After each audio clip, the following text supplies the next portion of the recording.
Hello दोस्तों, स्वागत है आप सभी का प्रताप एकेडमी के डिफेंस वॉरियर यूट्यूब चैनल पर। मैं हूं अंकित सिंह राणा और आज हम क्या डिस्कस करेंगे। आज हम डिस्कस करेंगे साइंस का 10वां मॉक टेस्ट। ठीक है ना। अगर आप चैनल पे नए हैं, आपको नहीं पता हम क्या यहाँ पे चैनल पे किस तरीके से स्टडी कर रहे हैं, तो मैं आपको बता दूं। हम एक दिन साइंस का मॉक टेस्ट और एक दिन जीके का मॉक टेस्ट करते हैं। ठीक है ना। और अभी तो 2-3 दिन से कोई वीडियो नहीं डली है चैनल पे, तो अब आज से कंटिन्यू रहेंगे दोबारा।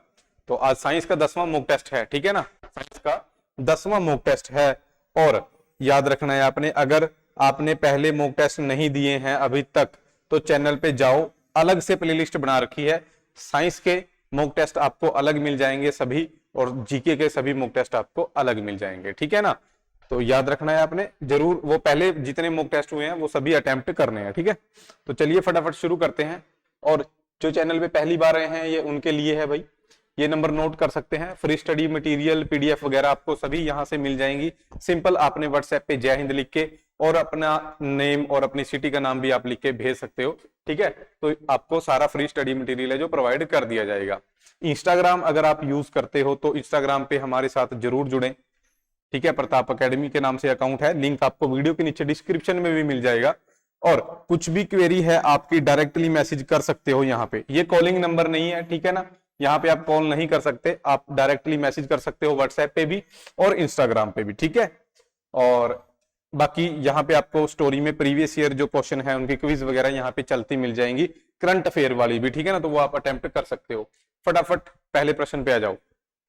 पहला प्रश्न क्या है? पहला प्रश्न है भाई, मनुष्य के सूंघने की क्षमता को नियंत्रित करता है कौन? ये आपने बताना है कि मनुष्य की सूंघने की क्षमता को कौन नियंत्रित करता है। ये आपके 4 ऑप्शन है। ठीक है ना। ये आपके 4 ऑप्शन है। वीडियो को पॉज करना है और क्वेश्चन अटेम्प्ट करना है आपने। और ये सभी क्वेश्चन, आज की वीडियो के सभी क्वेश्चन एसएससी जीडी के जितनी भी शिफ्टों के एग्जाम हुए थे सभी से मैंने एक एक 2-2 क्वेश्चन को जो है उठाया है और एक वीडियो आपकी तैयार की है। और आने वाले सभी टेस्टों में मैं साइंस के जितने भी क्वेश्चन एसएससी जीडी ने पूछे हैं वो सारे यहाँ पे कवर करूंगा, और जीके के भी, ताकि अगर आपका आर्मी का एग्जाम थोड़ा हार्ड भी आए तब भी आप सारा आसानी से कवर कर सकें। ठीक है ना। तो एसएससी जीडी के हम आज से क्वेश्चन इसमें डालने शुरू करेंगे। एसएससी जीडी के थोड़े से हार्ड लेवल होता है आर्मी से, तो 15 में से आपको 10 क्वेश्चन वो एसएससी जीडी वाले मिलेंगे, 5 क्वेश्चन आर्मी जीडी वाले मिलेंगे। वो हल्का फुल्का मैं इनको मिक्स करके आपके लिए ले आया करूंगा। ठीक है ना। ये आपने याद रखना है। और हाँ, एसएससी जीडी का रिजल्ट आ गया है भाई, आपने कमेंट करके बताना है आपका कैसा रिजल्ट रहा है। ठीक है। तो चलिए फिर इसका पहले प्रश्न का आंसर क्या है? पहले प्रश्न का आंसर है बी, द्रोणद्रिय पाली या ग्रंथि भी आप इसको बोल सकते हो। ठीक है ना। ये आपने याद रखना है। ये एसएससी जीडी का क्वेश्चन है और ये एज इट इज आपके आर्मी एग्जाम में भी पूछा जा सकता है। मनुष्य के सूंघने की क्षमता को कौन नियंत्रित करता है? ठीक है ना। और इस क्वेश्चन को हम 2-3 तरीके से देख सकते हैं। मैं नेक्स्ट वीडियो में इसको दोबारा कवर करूंगा किसी और ऑप्शंस के साथ। ये क्वेश्चन ऑप्शन पे डिपेंड करता है। ठीक है ना। अगर ऑप्शन में द्रोणद्रिय पाली है तो चल जाएगा, और नेक्स्ट वीडियो में मैं इसको दूसरे तरीके से कवर करूंगा क्वेश्चन। ठीक है। बाकी मनुष्य का वैज्ञानिक नाम काफी पूछा जाता है, तो मनुष्य का वैज्ञानिक नाम आपने याद रखना है होमोसेपियंस। बस इतना याद रख लो, होमोसेपियंस। होमोसेपियंस मनुष्य का रासायनिक नाम है। सॉरी, रासायनिक नाम नहीं, वैज्ञानिक नाम। ठीक है ना। वैज्ञानिक नाम है। नेक्स्ट, गोबर छत्ता किसके अंतर्गत आता है? तो गोबर छत्ता आपने बताना है, गोबर छत्ता किसके अंतर्गत आता है। और ये 4 ऑप्शन आपके पास हैं, परिजीवी, स्वयंपोषी, मृतजीवी या प्रसारणी। ठीक है ना। और बड़ा सिंपल सा गोबर छत्ता, बड़ा सिंपल सा आंसर है इसका। ठीक है ना। बट आपने काफी स्टूडेंट्स ने गोबर छत्ता वर्ड जो है जो वो पहले सुना ही नहीं होगा। ठीक है। गोबर छत्ता किसे बोलते हैं? गोबर छत्ता हम बोलते हैं मशरूम को। किसे बोलते हैं? मशरूम। मशरूम तो सभी ने सुनी होगी ना, मशरूम। ठीक है ना। जिसकी सब्जी वगैरह भी बनाई जाती है, तो गोबर छत्ता मशरूम को ही बोलते हैं। ये एक तरह का क्या होता है? कवक होता है, कवक। और ये किस श्रेणी में आता है या किसके अंतर्गत आता है? मृतजीवी के अंतर्गत। ठीक है ना। मृतजीवी के अंतर्गत आता है। तो ये आपने याद रखना है। गोबर छत्ता वर्ड भी आजकल ट्रेंडिंग में है, आप ये बोल सकते हैं, क्योंकि मशरूम तो सभी को पता है पर गोबर छत्ता वर्ड ये किसी किसी स्टूडेंट को पता होता है। ठीक है ना। नेक्स्ट, छाया में पनपने वाले पौधे को क्या कहते हैं? ठीक है ना। छाया में पनपने वाले पौधे को क्या कहा जाता है, ये आपने बताना है। ये 4 ऑप्शन आपके पास है। ठीक है ना। वीडियो को आपने पॉज करना है, क्वेश्चन अटेम्प्ट करना है, और राइट आंसर इसका मैं आपको बता दूं, इसका राइट आंसर क्या है। राइट आंसर इसका है सी, सियोकाइट्स। क्या है? सियोकाइट्स वो पौधे होते हैं जो एक बड़े पेड़ के नीचे, बड़े एक दरख्त के नीचे या बड़े वृक्ष के नीचे छांव में उसकी नीचे छोटे छोटे घास वगैरह उग जाती है ना, पनप जाते हैं, तो वो सियोकाइट्स होते हैं। ठीक है, वो आपने याद रखना है। नेक्स्ट, मछलियों में उत्सर्जी पदार्थ क्या है? मछलियों में उत्सर्जी पदार्थ क्या है? उत्सर्जी पदार्थ जैसे मनुष्य में हम क्या करते हैं, जो हमारे शरीर का वेस्ट मटेरियल है, ठीक है ना, शरीर में जितना भी वेस्ट है वो पसीने के जरिए या पेशाब के जरिए हमारे शरीर से बाहर हो जाता है। ठीक है ना, तो वो कौन सा होता है? वो होता है यूरिया। तो मनुष्यों में उत्सर्जी पदार्थ क्या होता है? यूरिया होता है। बट अगर मछलियों में पूछा जाए तो मछलियों में होगा अमोनिया। मछलियों में कौन सा होता है उत्सर्जी पदार्थ? अमोनिया। और मनुष्य में पूछा जाए तो यूरिया। ओके, दोनों पॉइंट हैं आपने जो ये याद रखने हैं। ठीक है, नेक्स्ट, पौधों में आवश्यकता से अधिक जल किस प्रक्रिया द्वारा बाहर निकाला जाता है? ठीक है ना, तो पौधों में आवश्यकता से अधिक जल को बाहर निकालने की प्रक्रिया को क्या कहा जाता है? सिंपल सा प्रश्न है। ठीक है, तो इसका राइट आंसर इसका क्या है? इसका राइट आंसर है बी, वाष्पोत्सर्जन। वाष्पोत्सर्जन वह प्रक्रिया है जिस प्रक्रिया से पेड़ पौधे अपने एक्स्ट्रा वाटर को बाहर निकाल देते हैं। ठीक है ना, अपने एक्स्ट्रा वाटर को वो बाहर निकाल देते हैं, ये आपने याद रखना है। ठीक है ना, और पौधों में दो, आप ये सिंपल समझो, पौधों में दो कुछ चीज होती है। ठीक है ना, बस कुछ चीज समझो आप। एक होती है जाइलम, जाइलम, और एक होती है फाइलम।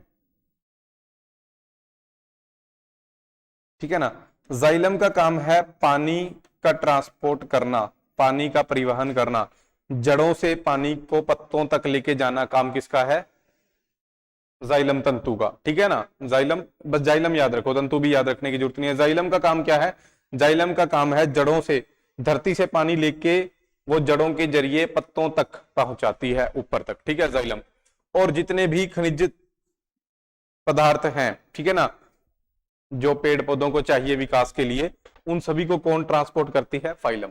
तो जाइलम और फाइलम आपने दोनों याद रखने हैं। ठीक है, नेक्स्ट क्वेश्चन पे आ जाओ फटाफट। निम्न में से किसे प्रकाश संश्लेषी अंगक कहते हैं? प्रकाश संश्लेषी अंगक, तो ये आपने बताना है। ये चार ऑप्शन आपके पास हैं: पत्ती, हरित लवक, स्टोमाटा या जड़। ठीक है, पत्ती, हरित लवक, स्टोमाटा या जड़। तो इसका राइट आंसर इसका क्या है? देखो, उन्होंने पूछा है प्रकाश संश्लेषी अंगक, यानी किस अंग के जरिए प्रकाश संश्लेषण होता है। तो अंग कौन सा है? पत्ती। अंग कौन सा है? पत्ती। पत्ती के अंदर ही प्रकाश संश्लेषण की जो प्रक्रिया है वह होती है। और प्रकाश संश्लेषण की क्रिया कौन सी प्रक्रिया है? प्रकाश संश्लेषण की प्रक्रिया वह प्रक्रिया है जिसमें पेड़ पौधे अपना खाना खुद बनाते हैं। ठीक है ना, याद रखना है आपने। और बस ठीक है, इतना याद रखो। फेफड़े का आकार कैसा होता है? फेफड़े का आकार आपने बताना है कैसा होता है। ये चार ऑप्शन आपके पास हैं: गोलाकार, बेलनाकार, शंखाकार या अंडाकार। ठीक है, और राइट आंसर इसका क्या है? इसका राइट आंसर है सी, शंखाकार। शंकुकार या शंखाकार फेफड़ों का आकार होता है, ये आपने याद रखना है। और फेफड़े कितने होते हैं हमारे पास? दो। फेफड़े कितने होते हैं? दो। इन्हें हम लंग्स बोलते हैं। ठीक है ना, और काम क्या है इनका? ठीक है ना, काम क्या है? तो जब हम सांस लेते हैं तो सारी की सारी जो हवा है वो फेफड़ों में चली जाती है, और वहां से फिर वही हवा, उस हवा में से ऑक्सीजन जो है वो ब्लड के द्वारा क्या कर ली जाती है? एक तरह से आप बोलो कि पकड़ ली जाती है। ठीक है ना, ब्लड में ऑक्सीजन वहां से मिक्स हो जाती है, और फिर वही ब्लड पूरे शरीर में ऑक्सीजन की सप्लाई करता है, और वापसी में कार्बन डाइऑक्साइड जो गैस है वो लेके आता है। ठीक है ना, और वही कार्बन डाइऑक्साइड गैस वो फेफड़ों को दे देता है, और फेफड़े उसी कार्बन डाइऑक्साइड को सांस के जरिए बाहर निकाल देते हैं। ठीक है ना, तो ये काम है फेफड़ों का। ओके, इसके अलावा काफी और हैं, बट हम किसी और वीडियो में डिस्कस कर लेंगे। ठीक है, नेक्स्ट, फाइकोलॉजी में किसका अध्ययन किया जाता है? फाइकोलॉजी में किसका अध्ययन किया जाता है? ये चार ऑप्शन आपके पास हैं: कवक, शैवाल, विषाणु या ये सभी। तो फाइकोलॉजी में अध्ययन किया जाता है शैवाल का। किसका? शैवाल का अध्ययन किया जाता है फाइकोलॉजी में। याद रखना है आप सभी ने, शैवाल। ठीक है ना, ओके। और ये जितने भी सभी अध्ययन है ये मैं आपको एक अलग वीडियो में बाय ट्रिक ही करवा दूंगा, ठीक है ना। बाय ट्रिक जितने भी अध्ययन आर्मी जीडी एग्जाम में या एसएससी जीडी एग्जाम में पूछे गए हैं वो सभी बाय ट्रिक एक ही वीडियो में मैं आपको करवा दूंगा, जल्द ही वो वीडियो आ जाएगी, ठीक है। नेक्स्ट, सूक्ष्म जीवी मिलते हैं, सूक्ष्म जीव मिलते हैं कहां पे मिलते हैं? रेतली मिट्टी में, लवण युक्त पानी में, दलदली भूमि में, या फिर सभी जगह? देखो सूक्ष्म जीवी होते क्या है? सूक्ष्म जीवी वह जीव होते हैं जो जिन्हें हम अपनी नंगी आंखों से नहीं देख सकते, बहुत बहुत बहुत ज्यादा छोटे हैं, ठीक है ना। उनको देखने के लिए एक खास तरह के यंत्र जैसे माइक्रोस्कोप वगैरह की जरूरत पड़ती है, ठीक है ना। तो वो कहां मिलेंगे? वो आपको पूरी पृथ्वी पे हर जगह मिलेंगे, हर जगह, हर जगह पे, ठीक है ना। तो याद रखना है इन सभी में क्या है आंसर? सभी जगह मिलते हैं वो। तो वो रेतली मिट्टी में भी मिलेंगे, पानी में भी मिलेंगे, दलदली भूमि में भी मिलेंगे। नेक्स्ट आ जाओ फिर, विषाणु वृद्धि करता है। विषाणु जो होता है, विषाणु को हम इंग्लिश में वायरस बोलते हैं, तो वायरस कहां पे ग्रोथ करता है? जीवित कोशिका में, चीनी के विलयन में, मृत शरीर में, या पानी में? तो आपने बताना है जो वायरस है वो कहां पे ग्रोथ करेगा, वायरस कहां पे ग्रोथ करेगा। राइट आंसर इसका क्या है? राइट आंसर है इसका ए, जीवित कोशिका, यानी जो लिविंग सेल है, जीवित सेल, अगर उसके अंदर वायरस चला गया तभी वो ग्रोथ कर पाएगा, अदरवाइज वायरस कभी ग्रोथ नहीं कर पाता, ठीक है ना। तो वायरस कभी ग्रोथ नहीं कर पाता, वो ग्रोथ तभी करेगा, वो वृद्धि तभी करेगा जब वो किसी जीवित कोशिका के अंदर चला जाएगा, जीवित सेल के अंदर चला जाएगा, ठीक है ना, याद रखना है आपने। नेक्स्ट, साबूदाना किससे बनाया जाता है? साबूदाना, तो साबूदाना खाने की एक वस्तु है, ठीक है ना। अगर आपको नहीं पता तो मैं बता देता हूँ, व्रत वगैरह में इसका यूज किया जाता है, खीर वगैरह बनाने में साबूदाना की खीर वगैरह बनती है, पापड़ वगैरह बनते हैं, काफी कुछ है जो साबूदाना से बनाया जाता है। तो ये एक खास तरह का पेड़ होता है, उस पेड़ की जड़ों से हम साबूदाना निकालते हैं, उस पेड़ की जड़ों से वो हम साबूदाना निकालते हैं। तो आपने बताना है वो कौन सा पेड़ है, वो है साइकस, साइकस, ठीक है ना। साइकस से साबूदाना निकाला जाता है, ये आपने याद रखना है, साइकस। ओके। नेक्स्ट, सारस क्या है? सारस क्या है? बड़ा अच्छा प्रश्न है और ये काफी फेवरेट क्वेश्चन रहा है एसएससी का, हर एक लगभग हर एग्जाम में पिछले 1-2 साल से ये आया है, ठीक है ना। उसका रीजन क्या है? उसका रीजन है जो कोरोना ये बीमारी है, ये एक तरह का सारस ही है, ठीक है, एक तरह का सारस ही है। ओके, तो ये है क्या? विषाणु जनित रोग, विषाणु जनित रोग, वायरस से फैलने वाला रोग। और कोरोना भी क्या है? कोरोना भी वायरस से फैलने वाला रोग है, ठीक है ना।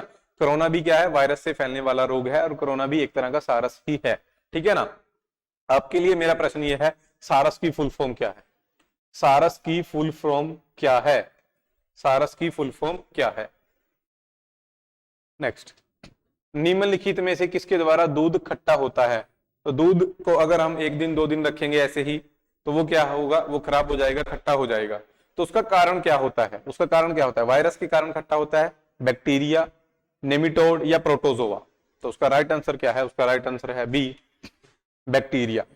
दूध में खास किस्म के बैक्टीरिया होते हैं जो क्या है, थोड़े टाइम बाद दूध को खराब करना शुरू कर देते हैं, ठीक है ना। अगर हम दूध को, जैसे आपने दूध को कच्चा ऐसे ही रख दिया, ठीक है ना, तो वो थोड़े टाइम बाद खराब हो जाएगा। पर अगर आप दूध को अच्छे से उबाल कर रखेंगे तो वो थोड़े टाइम बाद खराब होगा, क्योंकि उससे क्या है, हानिकारक जो बैक्टीरिया है वो मर जाएंगे। और अगर आप दूध को और अच्छे से पॉस्चराइजेशन करोगे, उसकी बहुत ज्यादा टेम्परेचर पे गर्म करेंगे और बहुत ज्यादा टेम्परेचर पे ठंडा करेंगे, ऐसा कुछ करेंगे तो उसकी लाइफ है थोड़ी सी और बढ़ जाएगी, वो और 3-4 दिन है जो वो चल सकता है, ठीक है ना। तो अलग अलग बैक्टीरिया होते हैं, अलग अलग बैक्टीरिया की अलग अलग लाइफ होती है, ठीक है ना। तो उसके कारण जो है, जितनी जल्दी ये बैक्टीरिया हटेंगे उतना मतलब ज्यादा देर तक दूध है जो वो सही रहेगा, ठीक है ना। तो कच्चा दूध सबसे ज्यादा जल्दी खराब हो जाता है, क्यों? क्योंकि उसमें बैक्टीरिया बहुत ज्यादा होते हैं, ठीक है ना। गर्म करने के बाद वो बैक्टीरिया कुछ मर जाते हैं, सभी तो नहीं पर कुछ बैक्टीरिया मर जाते हैं, इसलिए दूध की लाइफ है थोड़ी सी बढ़ जाती है, ठीक है ना। बाकी दूध के बारे में याद रखना है, दूध की शुद्धता नापने के लिए किसी यंत्र का प्रयोग किया जाता है, लैक्टोमीटर का, लैक्टोमीटर याद रखना है आपने सभी ने, लैक्टोमीटर का प्रयोग किया जाता है। ओके, नेक्स्ट आ जाओ फिर, टिक्का रोग किसमें होता है? तो बेसिक सिंपल क्वेश्चन है, आर्मी जीडी वाला क्वेश्चन आ गया। टिक्का रोग किसमें होता है? टिक्का रोग आप सभी को पता है, मूंगफली में टिक्का रोग होता है, मूंगफली में टिक्का रोग होता है। और आपके लिए एक प्रश्न है, मूंगफली के उत्पादन में भारत का नंबर 1 राज्य कौन सा है?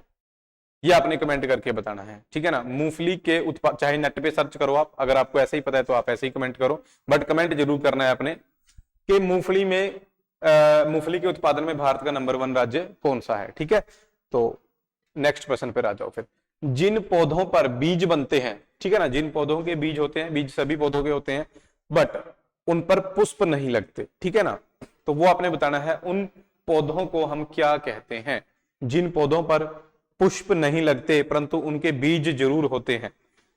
ये 4 ऑप्शन आपके पास हैं। आपने वीडियो को पॉज करना है, क्वेश्चन अटेम्प्ट करना है, और वीडियो आपको अच्छी लग रही है तो वीडियो को ग्रुप्स वगैरह में शेयर जरूर करना है, ठीक है ना।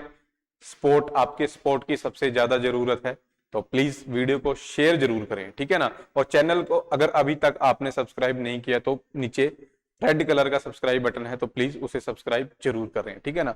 और राइट आंसर इसका क्या है? इसका राइट आंसर है डी, अनावर्त बीजी, ठीक है ना। अनावर्त बीजी वो पौधे होते हैं जिनके ऊपर पुष्प नहीं लगते परंतु उनके बीज जरूर होते हैं, तो उन्हें हम बोलते हैं अनावर्त बीजी। तो आज के इस हार्ड लेवल के क्वेश्चंस में से 15 में से आपके कितने खुद से सही हुए हैं वो भी आपने कमेंट करके बताना है कि आपके 5 सही थे, 10 सही थे, या 15 के 15 सही थे। ईमानदारी से आपने कमेंट करके नीचे जरूर बताना है, ठीक है ना।